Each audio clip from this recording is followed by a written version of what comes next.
Welcome to New Life Live, the premier place to receive free advice from Christian psychologists and counselors for the mental, emotional, relational, and spiritual challenges you face. Since 1988, we've offered compassionate responses that combine God's truth with proven psychological principles to guide you toward healing. Our phone lines are open. Call us now at 1-800-229-3000. So nice to have you along for today's episode of the New Life Live radio show and podcast. I'm your host, Brian Perez, joined by New Life Ministries President Becky Brown. She's also a licensed professional clinical counselor. And Marc Cameron is going to help you too. He's a licensed marriage and family therapist. William, Joseph, we're going to talk to you guys in just a moment. But first, Marc, what's on your mind? Well, today I want to talk about two powerful psychology concepts called learned helplessness and learned optimism. Now, both of these were coined by Dr. Martin Seligman, who was a pioneer in the field of positive psychology. And he came across them when he was doing some research on how people with depression cope. And so what's learned helplessness? Learned helplessness is a state in which individuals feel powerless to change their situation, even when change is possible. So his original experiments were done with dogs, where he gave a group of dogs some electric shocks that they couldn't predict and they couldn't control. And when he did this, many of the dogs just started to look helpless, that they couldn't control them. Some of them even just kind of laid down, not even trying. And then in the next phase, he took this same group of dogs and another group of dogs, and he put them in the cage. And this time he electrified the side of the cage that the dogs are on, but there was this small divide in between that they could jump over. And the ones who hadn't been in the first experiment, they looked for a way out. They jumped over and found it was safe. The ones who had been in the first experiment, they didn't try. And so that's where he coined this term, learned helplessness, where somebody believes they have no control over their circumstances and they give up even when control becomes possible. Now, this happens a lot to folks, people who have chronic abuse, emotional trauma, failure. This happens to them over and over again, and they go into adulthood believing they can't change their situations. But here's the good news. The good news is learned optimism, and learned optimism works in the same way. And it's learned, though. It's not just a trait that people have, and we're just born that way. It's learned, and it's a skill that can be developed. And so he noted that there's a difference between pessimistic thinking styles and optimistic thinking styles. People who are pessimistic tend to see bad events as permanent, pervasive, and personal. This will never get better. Everything in my life is bad right now, and I'm at fault. I'm the problem. But people who are optimistic, they see bad events as temporary, specific, and external. So their thinking is more that it's hard right now, but it won't last forever. It's only in this area that it's tough, and there's things outside of my control right now. And so he posited that in order to learn optimism, we need to, one, become aware, pay attention to our internal dialogue. How are we explaining events to ourselves? Are we feeling helpless about it? Or are we feeling that, something is happening to us and it's only going to be temporary? Then challenge those negative thoughts. Is this always true? Is there a better way to see this? This is where it's helpful sometimes to go talk with a therapist about a problem, and then learn to replace your narrative. Shift your self-talk to a more accurate, compassionate, and constructive way to see it. And when we do this, it results in resilience. Optimists bounce back quicker from setbacks, and they're more persistent in the face of adversity. And that improves performance in all areas of life. So while helplessness can be learned, so can hope. And the way we interpret our lives can either lock us into defeat or empower us into growth. And so the good news is you get to choose which one you learn. Okay, we've already been doing one thing, but we can learn to choose to do something else, and that's how growth occurs. Interesting. I always thought like a sunny disposition was just something people were naturally born with, but turns out not. I guess not. That was the story you were telling yourself, Brian. Exactly. You got to change that story. We're going to change that story immediately. All right, we're going to go to the phones in just a little bit with William, Joseph, Ann, and everyone else. Hang on. I went to Every Man's Battle in 2012. My sexual integrity was not what it should have been. I sought out affairs, whether physical or emotional. Until I came to Every Man's Battle, I didn't understand that would never fill that void. Every day, men struggle with sexual integrity, impure thoughts, strip clubs, affairs, pornography. The shame and guilt was overwhelming. For over 20 years, New Life Ministries has been helping men regain their integrity through their one-of-a-kind Every Man's Battle Intensive. You will discover what the true root of your pain is, and you will discover how to overcome. You don't have to struggle any longer. Get help in Orange County, California, September 26th through the 28th. Call 1-800-NEW-LIFE to register or to find out more. 1-800-639-5433 or online at newlife.com. Enter the code NLL for a discount. Every Man's Battle saved my life. 1-800-NEW-LIFE and the discount code NLL.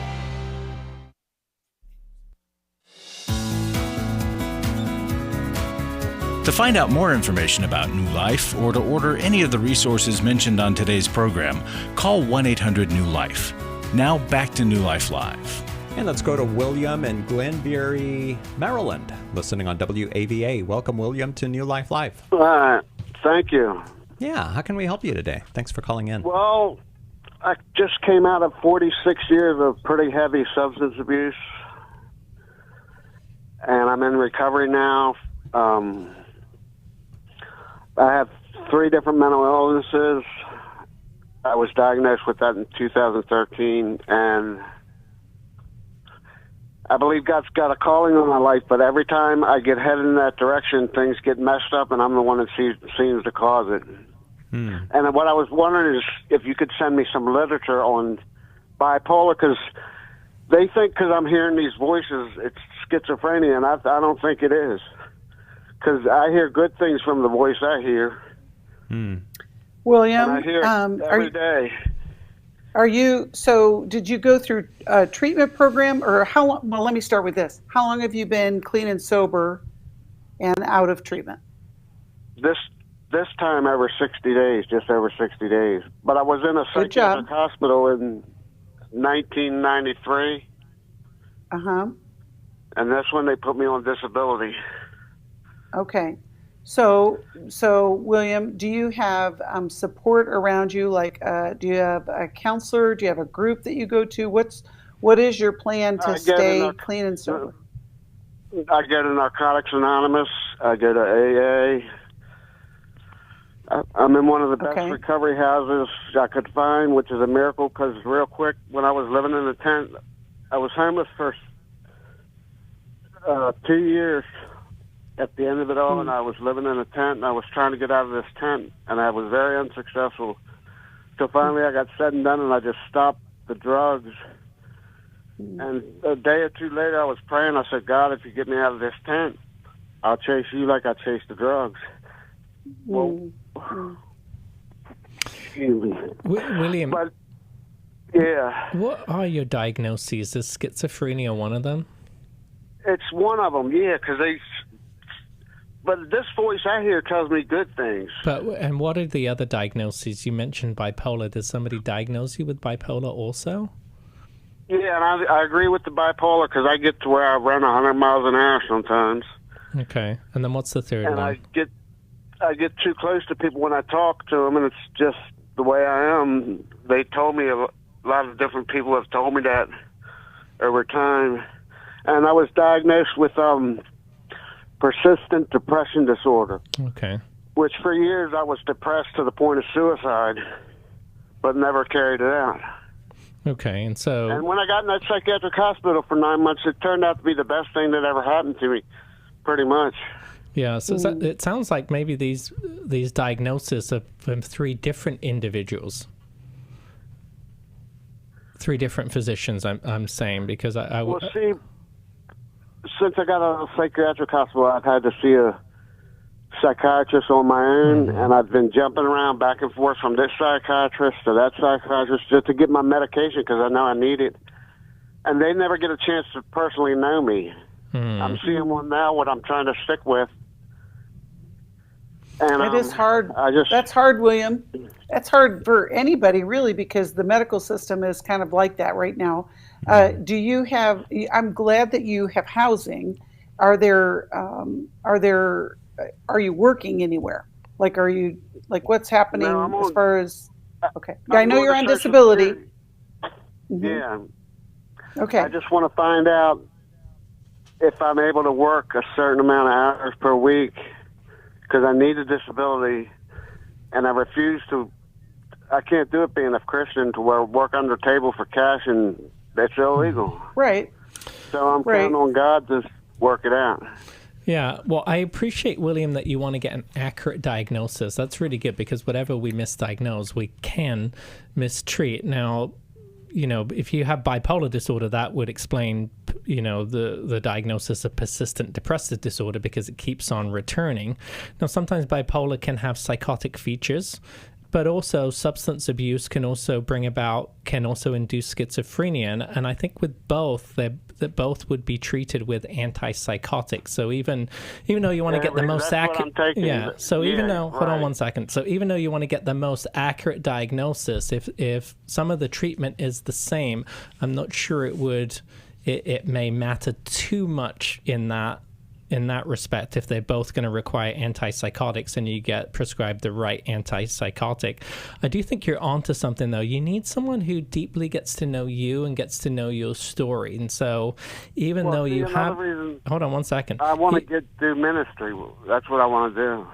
You want to do what? I'm sorry? He wants to start a ministry. You want to start a ministry. Okay, but you need to get stable first before you do any of those things. So I recommend, and we can put you in touch with a counselor who can build that relationship with you, who can get to know you, who can get to know your story. And you know what's really good about that too is you can sign a release for that counselor to be able to talk to your psychiatrist. And so even though if your psychiatrist is not spending a whole lot of time with you, your counselor can communicate their observations for you. So I think that's probably your best bet from here is let us put you in touch with someone who can give you that relationship that you're looking for. I think that is so powerful. You know, a lot of times, Mark, people think that the psychiatrist is the counselor. And actually, psychiatrists rarely have counseling training. They are medical management. They know about brain diseases. They know how to administer psychotropic drugs, but not many of them do the therapy work. And so I love that idea. I want to send William a copy of the Life Recovery Bible. He had asked about, some materials. That would be the best way forward, William, for you to begin to read those devotions in there. You're going to NA and AA. I want to suggest that he gets involved with the Life Recovery group in his area as well, because if you're going to go into ministry, like Mark said, William, you got to do your own work. And you've got to learn more about what God says about what's going on with you. And I think that will be a next step for him. Would William also benefit from the Life Recovery Online Conference we're doing in a couple of weeks? Yes. Yeah. I think that's a great idea. All right. So, William, stay on the phone and we'll send you a copy of the Life Recovery Bible, and we'll also give you more information about the online conference that's happening on October 4th. Everyone else can get the details by calling 1-800-NEW-LIFE or at newlife.com. Let's now talk to Ann in Washington, D.C., listening on Sirius XM, channel 131. Hello, Ann. Thanks for calling New Life Live. Hello. How are you? Doing great. Thanks for calling in. How can we help you today?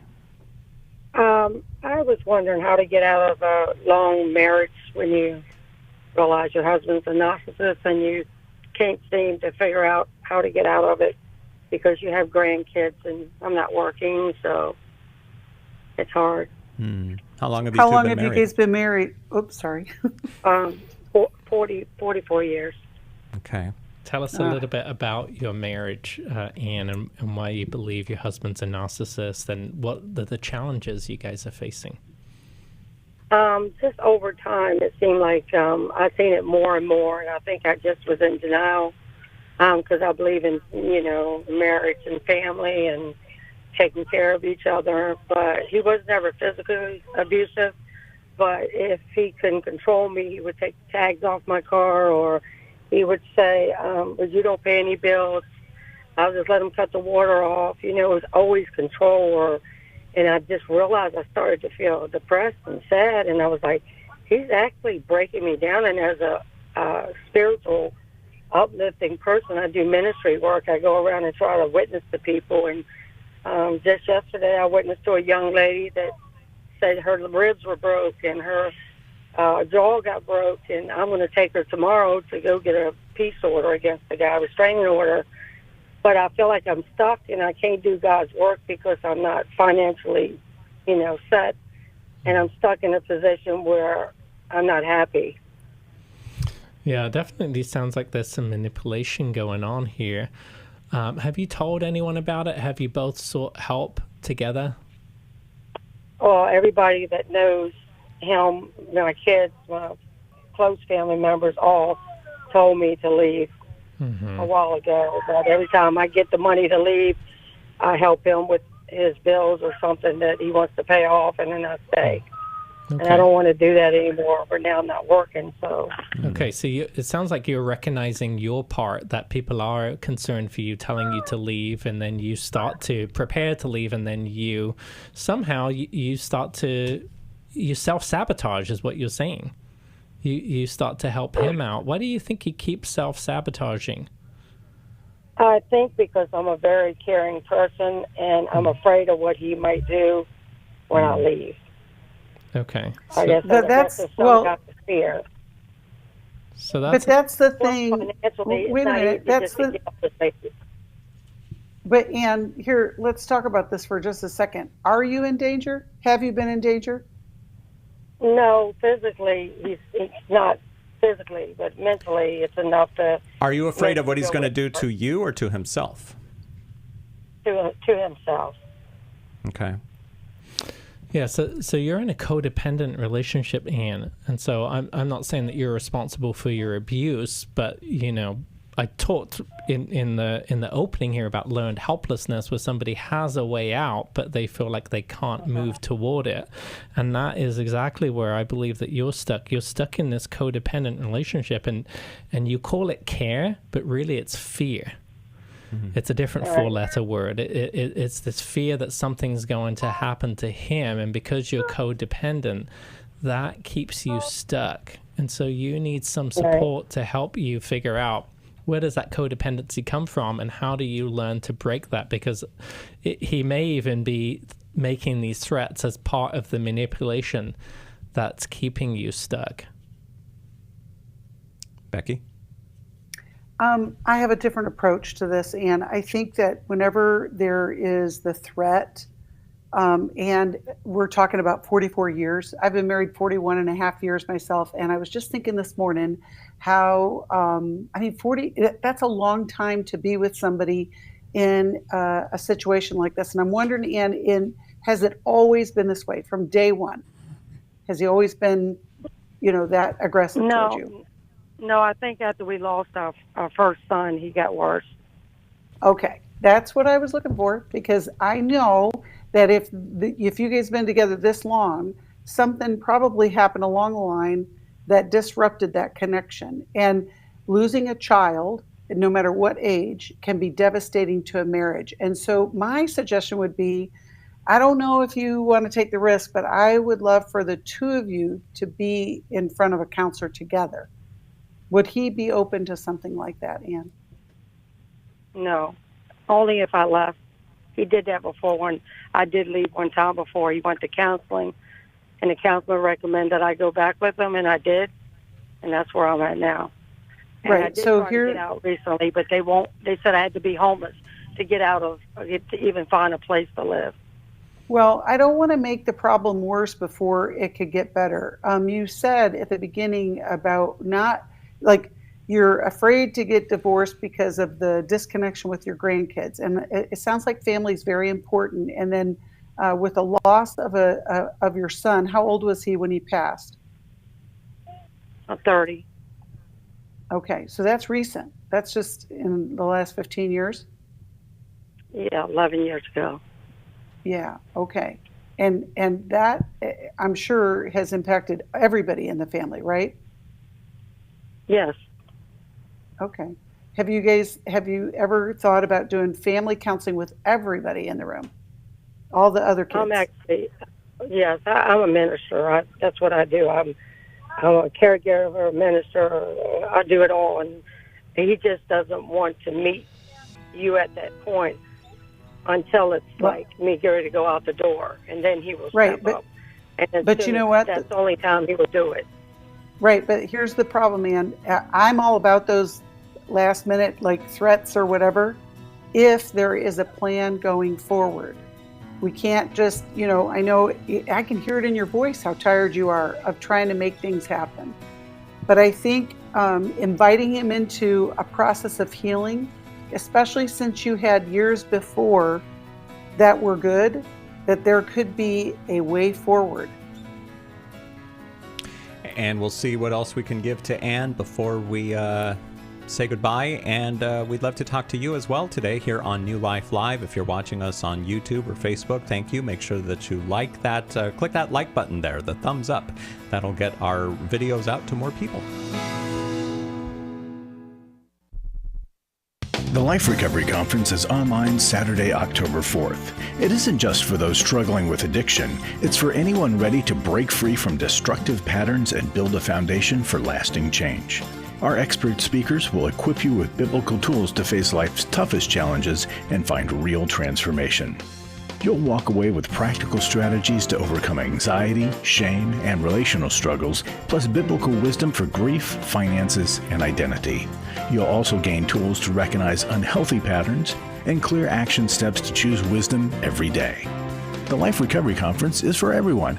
Whether you're just beginning your journey, looking for fresh tools, supporting a loved one, or leading others, you'll find hope, direction, and encouragement. Change starts with one step. Register today for the Choosing Wisdom New Life Recovery Conference at newlife.com or call 1-800-NEW-LIFE. That's 1-800-639-5433. Club New Life changes lives. You guys came along into my life in 2022. That was a really, really difficult year of my life.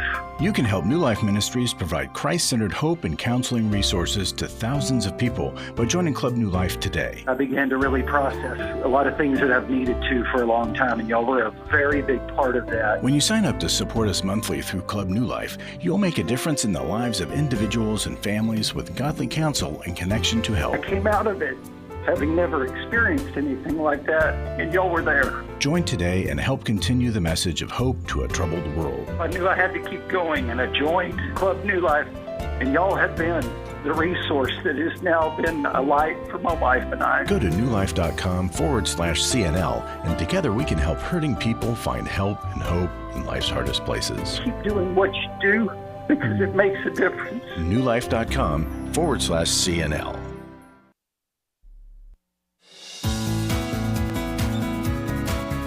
To find out more information about New Life or to order any of the resources mentioned on today's program, call 1-800-NEW-LIFE. Now back to New Life Live. And just before the break, we were speaking with Ann. Did you, Mark, or Becky have anything else to offer to Ann?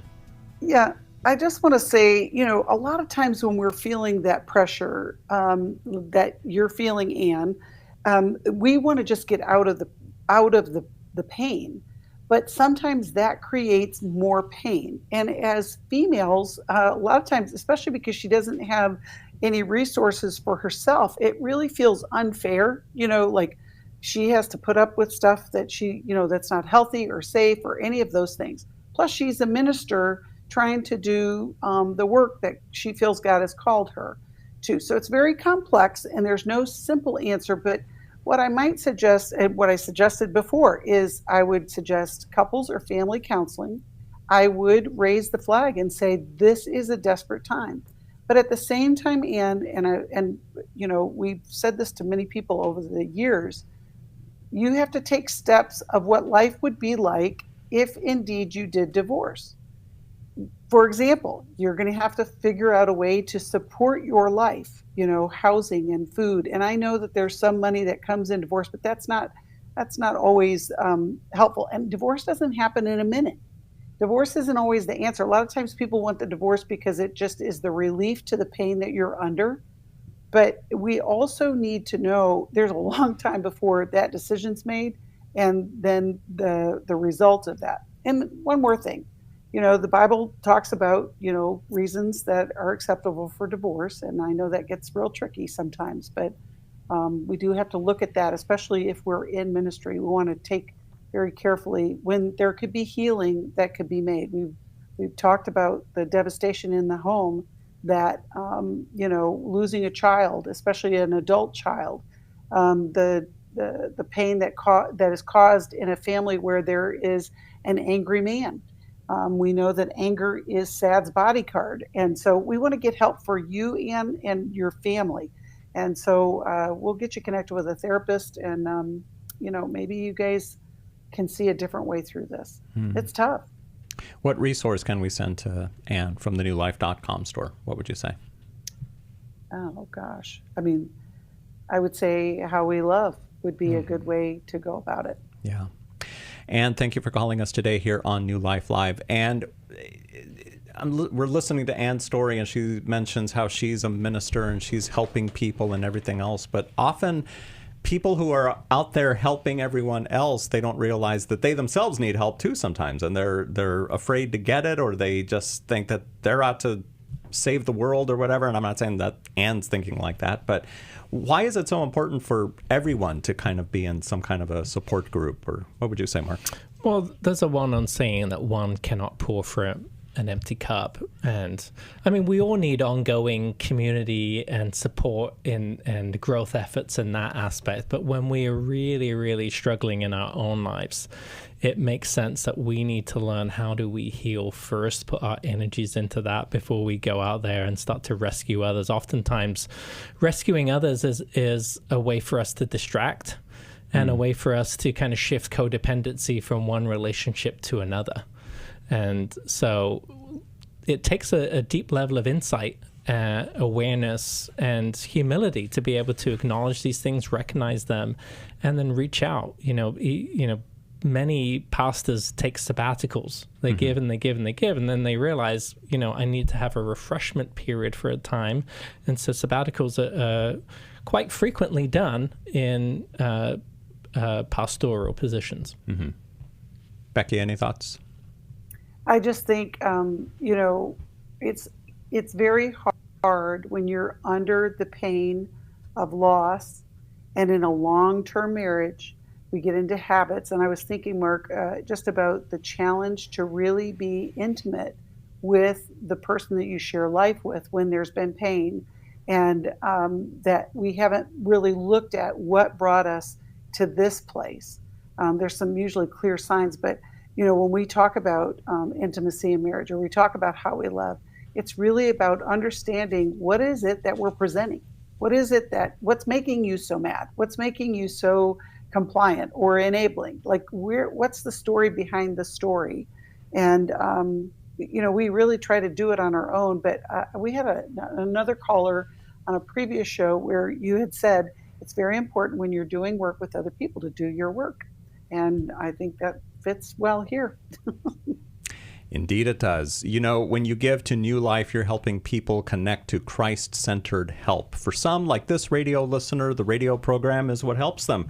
And here's what they wrote. I've been listening to New Life Live for years and donating when I can because they are top-notch Christians who've proved that modern psychology and Christianity do have a real place together. You have helped me so much. You can help us by continuing to do what we do, and we do so much here at New Life Ministries.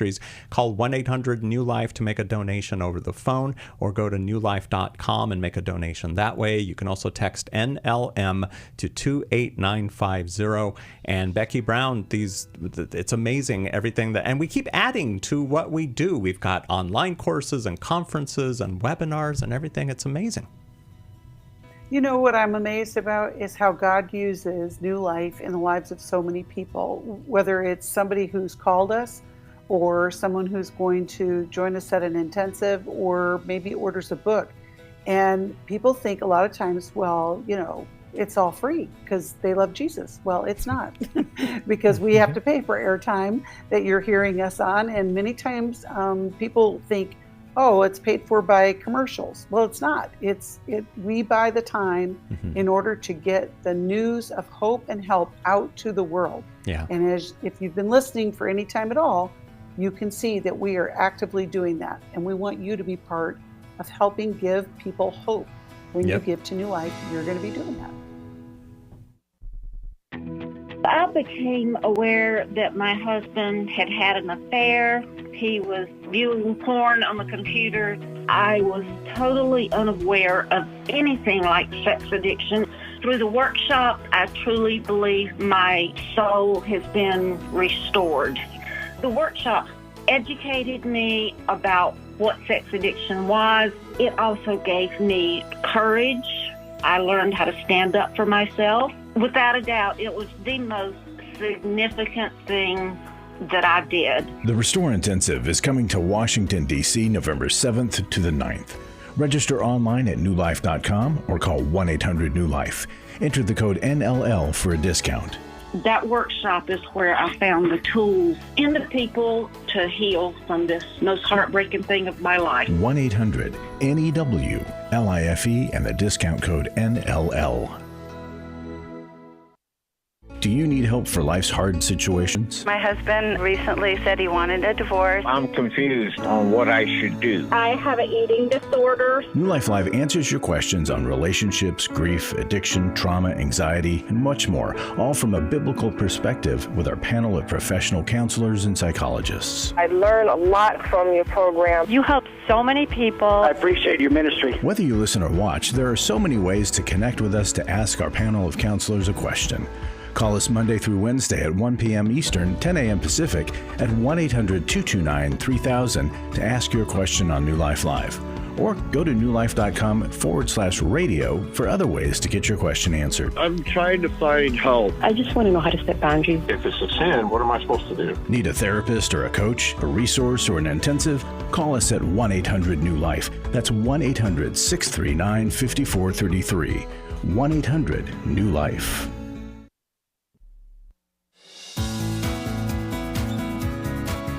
To find out more information about New Life or to order any of the resources mentioned on today's program, call 1-800-NEW-LIFE. Now back to New Life Live. We never stop looking for ways to help you here at New Life. Courses, conferences, intensives, and now webinars too. Next month, October 16th, will be our third one. And this one is about recovering from divorce. Becky, you're hosting this one. What can you tell us about it? You know, it's so strange because you think, New Life, we're all about marriage. We want people to be married. And now we're going to have a webinar about divorce. Well, that's because we serve so many people who have been through divorce. We want to help people get through the healing that needs to take place after divorce. And so we're going to learn about what impacts us through a divorce process, how we can recognize those things that may trip us up in future relationships, because, you know, you may have heard us say to callers before that when they are going into that second relationship, you might be marrying the same person if you haven't done your work, because they might look different, they might have a different name, but they may still have some of the same qualities that your ex-spouse had. So we want people to have a new life after divorce, and we know that we can help you there, and I want to see you there. And we are advocates of marriage here at New Life Live, so let me reiterate. This webinar is called Moving Forward, Hope After Divorce. It's not called... There you go. It's not called How to Get a Divorce in 3 Easy Steps or anything like that. No, this is for people who have already gone through it, and now they're wondering, okay, what happens now? Do I put myself out there again? Should I date again? What else do I need to be looking for, etc.? So I think this is going to help a lot of people. Huh, Becky? It will help a lot of people, and our presenter is Stacy Smith, and she has done her work and has experienced this, and she's also experienced new life after divorce. And so we're going to bring hope and some steps for true healing. I think also when you go through divorce, there's the risk of disconnecting from God because of the shame and guilt that can naturally occur. And we don't want that to happen. We want people to continue to stay connected in not only to God, but also in their relationships. All right. This is going on Thursday, October 16th at 7 p.m. Central Time. You can find out all about the Moving Forward Divorce Recovery webinar by calling 1-800-NEW-LIFE and on our website, newlife.com. And if you're looking on our website, that is not a typo. This 90-minute webinar, which includes 30 minutes of Q&A, really is less than $20 per person. Becky, I still don't know how we do that, but We're doing it, and it's amazing. So again, get all the details, newlife.com, or call 1-800-NEW-LIFE. Something else you can find on newlife.com is a page, newlife.com/radio, where you can get instructions for how to send us an email or how to leave us a voicemail in case you're unable to call us when we're here in the studio. We love talking to you, dialoguing with you guys, but we know that's not always possible. So you can submit your question online. I call them QSOs, questions submitted online. And here is one that we got from Lucy in Philadelphia. She writes, "Is it God's will for my husband to take Viagra?" Here's her story. "I just found out my husband, who is 62 years old, has secretly been taking Viagra for the last 3 years. He says he asked the doctor for it because he could feel a change that he didn't like. I never noticed any problem. I don't like that he's taking it because if ED is a natural part of aging, then maybe it's just God's will to slow down. Should I insist that he doesn't use it, or should I let him do what he wants? Do you believe it's good for him to take it?" What would you say, Mark? Well, there's a lot. I wish we had Lucy from Philadelphia on the phone, because there's a lot in here. Just even looking at some of the words in the question, that he's secretly been taking the Viagra. And I wonder if he's kept it a secret for hiding purposes, to manipulate, or if it's a secret because he's afraid to speak up. I'm also curious if they're having sex, if he's been taking it for 3 years. And then it's interesting too, some of her wording here with, aging. I mean, we use cream for wrinkles. Many people use cream for wrinkles, and we don't necessarily use that that justification for it.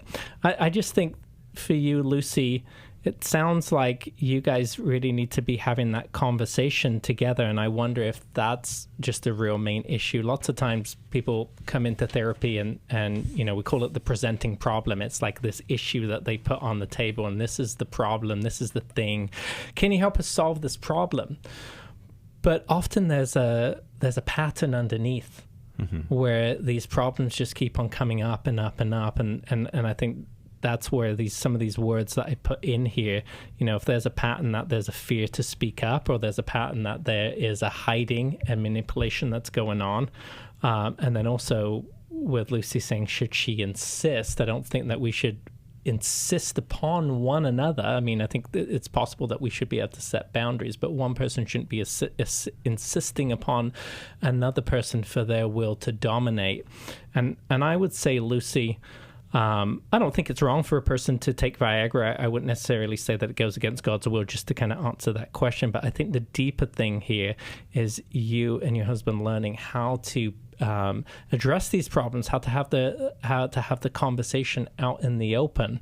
And the comfort circle, as outlined in Mylon and Kay's book, How We Love, which we often give away, is just a great format to be able to have that conversation for two people, to be able to take turns in a listener and speaker role, and to be able to tolerate hearing things that they may not like or they may not agree with, because the goal is about understanding another person's experience rather than getting agreement. And when we can learn to try and understand another person's experience, especially the deeper underlying motivations that come from emotional experiences, we're able to gain empathy for one another, and we're more likely to be able to talk about, again, the cycle that brings us to the problem, rather than learning to just, okay, how do we fix this one problem and then move on. Becky, what would you add? Years ago when I was in private practice, I had a couple that came to see me, and they were having challenges with sexual intimacy because he had ED. Now, the issue wasn't that he was cheating or anything like that. It was a health issue. And he was scared to go to the doctor. He was afraid. He was afraid of what was happening to him. He was afraid of sharing that with her. And so they began to, disconnect. And then they came into therapy. Like you just said, Mark, there's the presenting problem. And when we started to get into the conversation, the shame and guilt that he was feeling because his body wasn't working like it used to was really eye-opening for her, because she then could be sympathetic. She, when she came into the session, she was so mad and she was so irritated because he wouldn't just go to the doctor or wouldn't just tell her what was going on. And I see this even in Lucy's question. She's demanding, why was this kept secret? And I just wonder, from the husband's point of view, if he's being forthright with her, there's not something else going on. If this is something, in his health journey that they need to talk about. She mentioned the aging process. Well, that's still a conversation to be had between the two of you, Lucy. And so we want to turn down the volume a little bit so that it is not a crisis, but to get underneath what is really going on here. And to your point, Mark, it's not against God's will. Viagra is not mentioned in the Bible. Isn't that amazing? But, there are a lot of things that are, and talking about marriage, it really is that submitting to one another, and it is that vulnerability that brings us closer together, so that if this medical treatment is part of your future, there's an understanding between the two of you. But this isn't just a yes or no question. And I would suggest, whether you guys go to one of our intimacy and marriage, or let us connect you with a therapist that can help you have these conversations. I think that's the next best step. Yeah, and Intimacy and Marriage is coming up. We've got one next month, I believe. Hang on, let me look at my notes here. October. I just found 17, 18, 19. Yes, and early bird pricing ends next weekend, so you can still sign up for that. It is in Dallas, Texas, October 17th through the 19th. NewLife.com is where to get more details about the Intimacy and Marriage Intensive. And this is for everybody, whether you're a newlywed or an oldie-wed, or maybe you're engaged. You guys can come out too. I mean, I think it's great that we offer this for even engaged couples, and we're all for premarital counseling, but this could be something that would really help someone, would you say? Yeah, I had a couple in one of my engaged groups that I did years ago who are now married, and the thing was that this was a second marriage for them, and the whole group was made of second marriage. People were going into their second marriage, and they were learning how to connect. And, I just love the opportunity. If you're looking at getting remarried, this might be a good way to go. But also, for no matter oldie-wed, that's really a great little term there, Brian. I don't know. I'm sure I picked it up somewhere. There's no way I made that up. I don't know. But yeah, get all the details at newlife.com or by calling 1-800-NEW-LIFE. The Intimacy and Marriage Weekend, October 17th through the 19th in Dallas, Texas. newlife.com. I was sort of vaguely familiar that the 12 steps had some origination in the Bible. I found Life Recovery, and one of the things I liked so much was that it had such a broad appeal. It wasn't limited to just alcohol or drugs, that it was addressing a wide range of problems. At New Life, we believe everyone can benefit from a life recovery experience. There are life recovery groups all over the country. They take place online, in conference calls, and in person. And if there isn't one in your area, we can help you start one. We have startup materials, leaders' guides, CDs, Bibles, and more, all with discounts available for groups. Call us at 1-800-NEW-LIFE and ask for Terry Ward. The 12 Steps have long been a great help to people in recovery because much of the 12 Steps' power comes from the fact that they capture principles clearly revealed in the Bible. The 12 Steps is really a pattern for all of us as Christians. Call 1-800-NEW-LIFE. That's 1-800-639-5433. For over 35 years, New Life has been the most trusted name in Christian counseling. Your ministry has saved my life. If you struggle with emotional hurt, family or marriage problems, the pit of depression, or the pain of addiction, we can help. I'm down 100 pounds now from what I was. I found a counselor through New Life Ministries, and it's just been outstanding. Our treatment programs provide clinically appropriate solutions from licensed professionals, all in a biblical framework. I have had problems with alcohol. I think God has ordained this place to be His. You don't have to be a prisoner of your pain. Help is available at 1-800-NEW-LIFE. She tells me that I'm a new man, and I feel like a new man. It worked for me, and it can work for them too. This time it is different. If you're ready to take the first steps toward genuine spiritual and emotional healing, call us today at 1-800-NEW-LIFE. God can open the door for a better tomorrow. To get someone that's competent, that's good at what they do, it's been like day and night compared to what I've had before. Call 1-800-639-5433.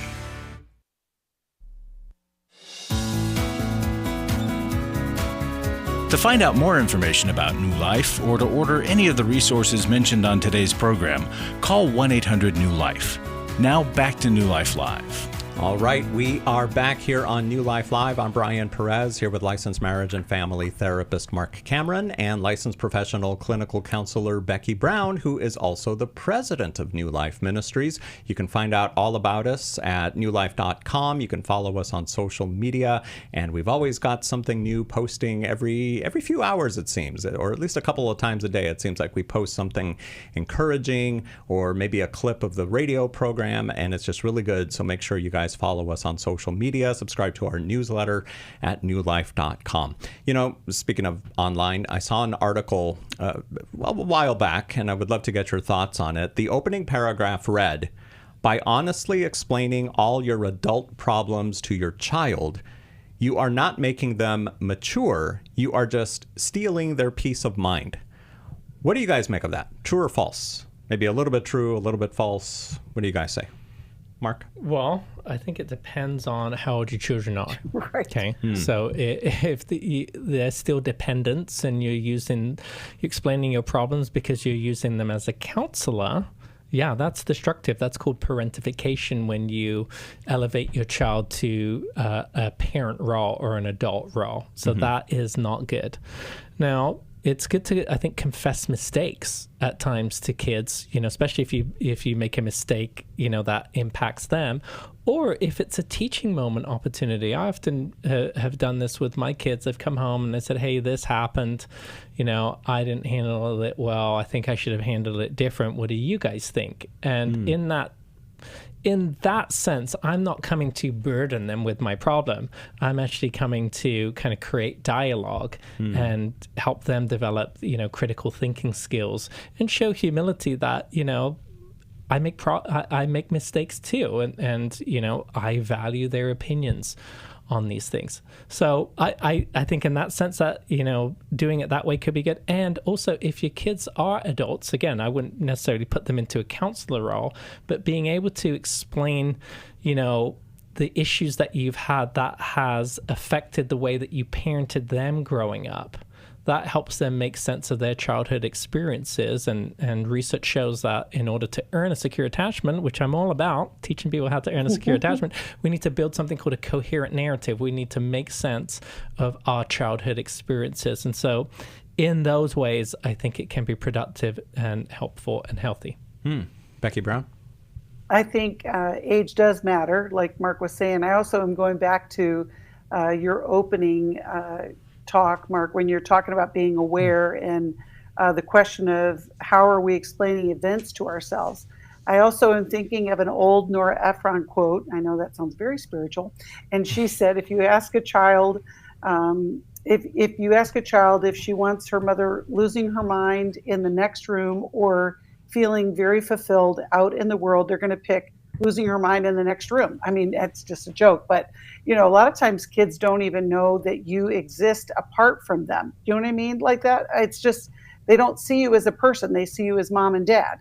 But I think you have to look at your intention. You have to look at what am I asking, or what am I inviting, and what is my purpose? And have I done my own work? Because, you know, like Mark said, we don't want to be putting that on our children to be the counselor. But boy, when you do your own work, it can prepare you to have those hard conversations. And to quote Milan Jurkovic, who he and Kay wrote How We Love, as you know, Mark, you talk about all the time, that Milan would say, you know, the question is, what's it like to be on the other side of me? And when you're in a place as a parent where you can have those conversations with your adult kids, you can learn some insight, but be prepared because you may not like what they're going to say. But I just, you know, I think that, I don't know if that answers your question, Brian, but I think that being curious can be really impactful in relationships. Mark, you want to correct me? No. Yes, I do. Correct the president.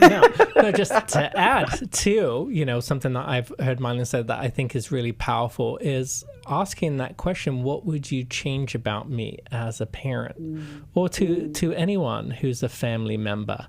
It's just a powerful question because you're inviting them to share their experience about you. Yes, if you can stay engaged in that, and again, not making it about you and, right. Start to apologize or start to defend yourself, we all have blind spots. And the only way that I'm going to know I got something in my teeth is if you tell me here, Brian. And so the only way I know that how can I improve or if I'm getting something wrong that I don't see is if other people can share that with me. And when we do that, it models humility. And it also models, it teaches, them how to ask for and receive feedback too. You do have a little fuzzy thing sticking out of your headphone there on the right-hand side. Right. I don't know if anybody on YouTube can see it. I want to add one more thing. If you are a parent and you have a child, an adult child or a child of any age that wants to or that asks you something. One of my adult kids asked me a question about, and it started with the word why, which is usually a defensive question, but, why, Mom, did you, and then filled in the blank. I'm not going to tell you what I said or what she said either. But what I've learned is to take a pause. Like, if you are asked by your child or your, adult or even younger, it's not that you're compelled to give an answer right there. You might have to take a minute and think about it because sometimes we do things as parents that are reactive, and we may not even recognize that. And so we've done some work on understanding our core wounds and our attachment, right, Mark? We talk about this all the time. But just to have that clarity before you give a quick answer, but also to hold space for that relationship to be able to have these open conversations is really powerful. And it's really connecting, too. Well, and like you said, Becky, why questions often put us on the defensive, but most of the time it's not even really about the question. So I think a great follow-up to that is tell me more about how you experienced that and how that impacted you. That's going to get you to the root of what's really behind the question, and that's going to help you give a really productive answer. When we talk about this at Intimacy and Marriage, a lot of couples in the room are getting panicky when they think about, oh, what have I done to my kids? Because that's their first experience of relationship. And we don't get it right. And yet we don't even know why we don't get it right. And so just that process of learning and being curious can be so powerful in creating the connection that we really need, that we're designed for. Well, we don't get it right because we didn't have somebody who modeled it for us, because if they did, that would have been our default learning, and then we would have just continued from there. But, like you're saying, like we've had to do our own work and continue to do our own work. So it's not like, I say this advice and I follow it 100% of the time. But what I do is I do make myself open for feedback. I'd like to say I do. And I do reflect upon, and I ask for do-overs. I just did this the other day. My daughter shared something with me, and I wasn't insensitive in the way that I responded to her, but I realized I didn't do a good job. And I saw her the next morning. I said, hey, I realized that I didn't do a great job listening to you. Would you be willing to give me a do-over and share that with me again? And guess what her answer was? I'll think about it. But you know what? It wasn't in a defensive way. She was just kind of busy. Yeah, but it's great. Maybe. But she knows that I know she wants to share that with me. Yes. She can. I'm open to it. Yeah. Love it. Very good. All right. We have run out of time here on New Life Live. Thank you so much for listening today and for watching us as well. We will be back tomorrow. It's the start of the Every Man's Battle Weekend Intensive in Orange County, California. This one is full, but we've got another one coming up the weekend of November 7th in Dallas, Texas. You can get all the details at newlife.com or call 1-800-NEW-LIFE. If you've got a question for us, write it down so you don't forget it, and then call us back next time we're here in the studio. For Becky Brown and Marc Cameron, I'm Brian Perez. God bless you guys. We'll talk to you next time. Thanks for listening. We hope this program has helped you by giving you insights for handling the challenges you face in your life. We want you to know that we're here for you. But you also need to know that New Life Live is a listener-supported ministry. To make your donation or to get any of the resources mentioned on today's program, call 1-800-NEW-LIFE. That's 1-800-639-5433 or online at newlife.com. Please join us again tomorrow for New Life Live.